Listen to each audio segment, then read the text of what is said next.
Hello বন্ধুরা, আসসালামু আলাইকুম। সবাই কেমন আছো? আসলে সবাই ভালো আছো। আজকে আমি আমার বইয়ের ভিতরে একটা শব্দ দেখলাম, রাইডার।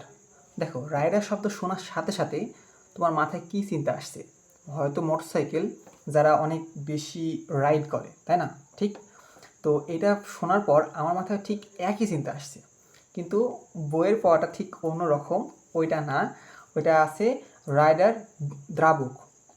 একটা তরল পদার্থ, যেটা তোমার রাসায়নিক মানে রসায়ন ল্যাবে যেগুলো ব্যবহার করা হয়, অনেক ওষুধ বলো হাবিজাবি ব্লা ব্লা ব্লা মানে তৈরিতে ব্যবহার করা হয়, ঠিক আছে?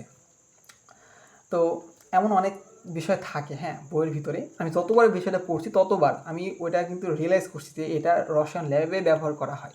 কিন্তু আমি যতবার পড়ছি ঠিক ততবারই মাথায় আমার ওই মোটর সাইকেল চালানোর কথা মনে হচ্ছে, যে যারা রাইড করে। তো এইটাই ছিল বলার। আজকের মতো এখানে চলে যাচ্ছি। থাকার জন্য ধন্যবাদ। আল্লাহ হাফিজ। টাটা।